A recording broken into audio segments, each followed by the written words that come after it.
South ఇండియాలోని అతి తక్కువ ధరలకి రత్నాలనందించే ఏకైక సంస్థ 6JVR.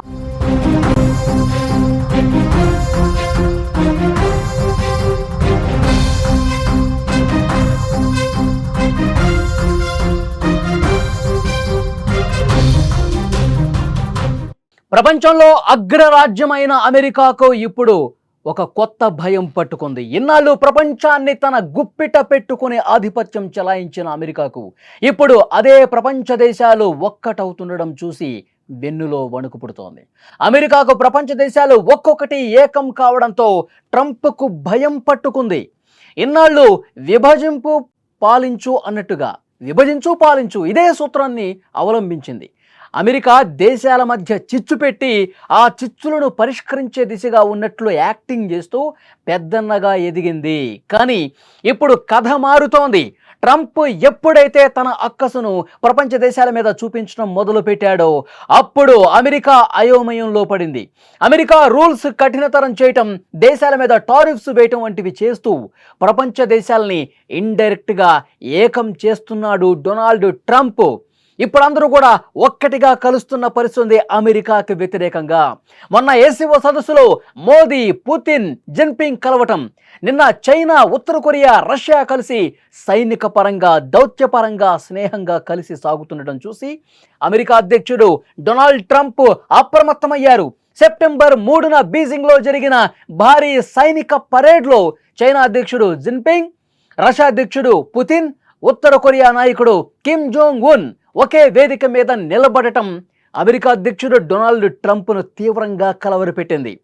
వీరంతా అమెరికాకు వ్యతిరేకంగా కుట్ర పన్నుతున్నారు అని ట్రంప్ బహిరంగంగానే ఆరోపించిన పరిస్థితి ఉంది. ఒకప్పుడు రెండో ప్రపంచ యుద్ధంలో అమెరికా చైనాకు సాయం చేసిందని, ఆ త్యాగాలను చైనా మరిచిపోయిందంటూ విమర్శలు గుప్పించాడు డొనాల్డ్ ట్రంప్. ఈ ముగ్గురు నాయకులు కలిసి అమెరికాకు వ్యతిరేకంగా కుట్ర పన్నుతున్నారు. అమెరికా మీద యుద్ధానికి వాళ్ళు కాలు దువ్వే మొదటి అడుగుగా ట్రంప్ చూస్తున్నటువంటి పరిస్థితి ఉంది. జిన్పింగ్, పుతిన్, కిమ్ జోంగ్ ఉన్లో నా శుభాకాంక్షలు తెలియజేస్తున్నావా ముగ్గురు నేతలకు, మీరు అమెరికాకు వ్యతిరేకంగా కుట్ర చేస్తున్నారు అంటూ ఆయన పోస్ట్ పెట్టాడు. ఈ పరేడ్లో ఈ ముగ్గురు నాయకులు ఒక వేదిక మీద కనిపించడం అమెరికాకు వ్యతిరేకంగా ఐక్యత సందేశంగా ట్రంప్ లెక్కలేసుకుంటున్నాడు.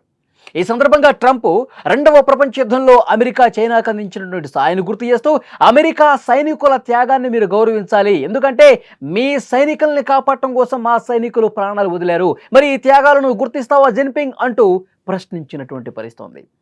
ట్రంప్ ఒక కీలకమైనటువంటి ఆదేశాలు ఇచ్చారు. ఎందుకంటే ఈ ముగ్గురు నేతలు కలిసిన తర్వాత ఆయన వెన్నులో వణుకు మొదలై కొన్ని క్లియర్ డైరెక్షన్స్ అండ్ ఇన్స్ట్రక్షన్స్ ఇచ్చినటువంటి పరిస్థితి ఉంది. ట్రంప్ తాజా ఆదేశాలు పెంటగానికి ఏమిచ్చాడంటే, చైనా, రష్యా, ఉత్తర కొరియాల నుంచి ఉత్పన్నమయ్యే బెదిరింపులను ఎదుర్కొనేందుకు మనం సిద్ధంగా ఉండాలి. డిఫెన్స్ సెక్రటరీ పీట్ హెగ్సెత్కు ఆయన ఆదేశాలు ఇచ్చాడు. ఈ మూడు దేశాలు సైనిక సహకారాన్ని పెంచుకుంటున్నాయి. ఉక్రెయిన్ యుద్ధంలో రష్యాకు చైనా, ఉత్తర కొరియా సాయం అందిస్తున్నాయని పెంటగాన్ ఆందోళన వ్యక్తం చేసింది. అమెరికా మాజీ అధ్యక్షుడు జో బైడెన్ బలహీనంగా పాలించడం వల్ల ఈ దేశాలు ఒకదానికొకటి దగ్గరైపోయాయి. ఇది అమెరికాకు అత్యంత ప్రమాదకరమని హెగ్సెత్ కూడా మాట్లాడినటువంటి పరిస్థితి ఉంది. ఇతర దేశాల మధ్య చిచ్చుపెట్టి లాభపడ్డ అమెరికాకు ఇప్పుడు అదే దేశాలు ఒక్కటవుతుండడం పెద్ద సమస్యగా మారింది. అమెరికా ఆధిపత్యానికి చెక్ పెట్టాలంటే, అమెరికా ఆధిపత్యానికి ముప్పు తీసుకురావాలంటే వాళ్ళు తీవ్రంగా శ్రమించాల్సి ఉంటుంది. అమెరికాను తక్కువ అంచనా వేస్తున్నారు, మేము అన్నింటికీ తెగించే ఉన్నాం, ఏం చేయడానికైనా సిద్ధంగా ఉన్నామంటూ ట్రంప్ మాట్లాడుతున్నాడు. అమెరికా ప్రపంచ దేశాలపై భారీగా సుంకాలు విధించింది. చాలా దేశాలకు కోపం వచ్చింది. ఇప్పుడు ఈ దేశాలు ఒక్కటి కావటానికి ఆ సుంకాలు కూడా కారణమని అమెరికాలో ఉన్నటువంటి చాలామంది మేధావులు కూడా మాట్లాడుతున్నారు. ప్రపంచ రాజకీయాలు ఇప్పుడు శరవేగంగా మారిపోతున్నాయి. అమెరికాకు ఎదురుగా ఒక కొత్త కూటమి పుట్టుకొస్తుంది. ఈ కూటమి భవిష్యత్తులో ప్రపంచ దేశాల ఆర్థిక, సైనిక, దౌత్య సంబంధాలను పూర్తిగా మార్చివేస్తుందని రాజకీయ నిపుణులు కూడా భావిస్తున్న పరిస్థితి. అంటే ఎప్పుడైతే ఈ ముగ్గురు నేతలు కలిశారో ఎస్సీఓ సదస్సులో చైనా, రష్యా, మోదీ ఈ మూడు దేశాలు కలిసిన తర్వాత చైనా, రష్యాతో భారత్ చాలా సఖ్యంగా గతంలో ఎప్పుడూ లేనట్లుగా ఉత్సాహంగా పాల్గొనడం చూసినప్పుడే అతనికి కడుపు మంట స్టార్ట్ అయిపోయింది డొనాల్డ్ ట్రంప్కి. అమెరికాకి భయం అప్పటి నుంచే మొదలైంది. నిన్న విక్టరీ పరేడ్లో చైనాలో జిన్పింగ్, పుతిన్, అలాగే కిమ్ జోంగ్ ఉన్, ఈ ముగ్గురు కలయిక చూసిన తర్వాత అమెరికాకి వ్యతిరేకంగా వీళ్ళు పావులు కదిపేస్తున్నారు, ఏ క్షణమైనా ఏదైనా జరగచ్చు అని చెప్పి భయాందోళన వ్యక్తమవుతున్నటువంటి పరిస్థితి ఉంది. అందుకే పెంటగానికి ఆదేశాలు ఇచ్చాడు, మనం మన ఆయుధ సంపత్తిని పెంచుకోవాల్సిన అవసరం ఉంది, ఇంకా అప్గ్రేడ్ చేసుకోవాల్సినటువంటి అవసరం ఉంది. ఏమో చెప్పలేం, ఏ క్షణమైనా సరే మన మీదకి వాళ్ళు దూసుకురావచ్చు, వాళ్ళు అమెరికా మీద కుట్ర పన్నుతున్నారంటూ తనలో తనకే ఒక భయాన్ని కల్పించుకుంటున్న పరిస్థితి ఉంది. విక్టరీ పరేడ్ సందర్భంగా చైనా తన ఆయుధ సంపత్తిని చూపించింది. మేము ఎంత సామర్థ్యం కలిగి ఉన్నాము, మేము ఆయుధాల విషయంలో ఎంత క్లియర్గా ఉన్నామో, ఎంత నైపుణ్యంతో ఉన్నామో కూడా ప్రపంచానికి చూపించిన పరిస్థితి ఉంది. ఈ ముగ్గురు నేతలు కలిసి ఇప్పుడు అమెరికాకి వ్యతిరేకంగా రాబోతున్నారు, చాలా బలంగా రాబోతున్నారు. అమెరికా ఆధిపత్యానికి చెక్ పెట్టడానికి వీళ్ళు ఆల్రెడీ ప్లాన్స్ రెడీ చేసుకుంటున్నారు. కాబట్టి మనం కూడా అందుకు సిద్ధంగా ఉండాలి అంటూ పెంటగానికి డైరెక్షన్స్ ఏమిచ్చాడంటే, ఇంతకుముందు డిపార్ట్మెంట్ ఆఫ్ డిఫెన్స్గా ఉండేది పేరు, దాన్ని పూర్తిగా మార్చేసి డిపార్ట్మెంట్ ఆఫ్ వార్గా పెట్టాడు. గతంలో డిపార్ట్మెంట్ ఆఫ్ వార్ ఉండేది, దాన్ని డిపార్ట్మెంట్ ఆఫ్ డిఫెన్స్గా మార్చారు. సో మనం ఎందుకు రక్షణ అని పెట్టుకోవాలి, మనం యుద్ధమే చేయాలి, యుద్ధ పరిస్థితులు భవిష్యత్తులో రావచ్చు, మనం అన్నింటికీ సిద్ధంగా ఉండాలి. అందుకే డిపార్ట్మెంట్ ఆఫ్ వార్గా ఆయన ప్రకటిస్తూ ఆ నిర్ణయం తీసుకున్నారు. అతి త్వరలోనే అధికారిక నిర్ణయం కూడా వస్తుంది. ఆయన ఇంత త్వరగా ఈ డెసిషన్ తీసుకోవడానికి రీజన్ ఏంటంటే, భవిష్యత్తు పరిణామాలు ఆయన ఊహించాడు.